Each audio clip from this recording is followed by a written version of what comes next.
টানা ৮ দফা বৃদ্ধির পর অবশেষে দেশের বাজারে স্বর্ণের দাম কমানোর ঘোষণা দিয়েছে বাংলাদেশ জুয়েলার্স অ্যাসোসিয়েশন।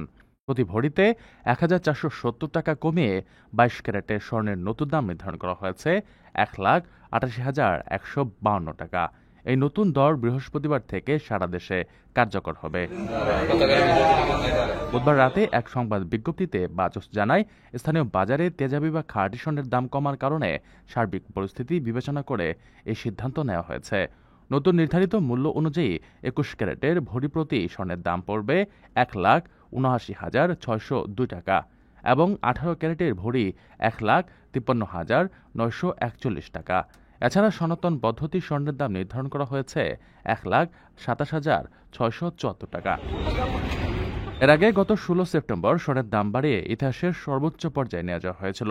তখন ২২ ক্যারেটের প্রতি ভরির দাম ছিল ১,৮৯,৬২২ টাকা। এদিকে স্বর্ণের দাম কমলেও রূপার দাম অপরিবর্তিত রয়েছে।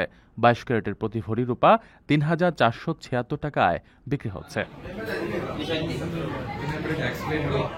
লক্ষাধিক টাকা বেতনে কর্মী নিচ্ছে জাপান।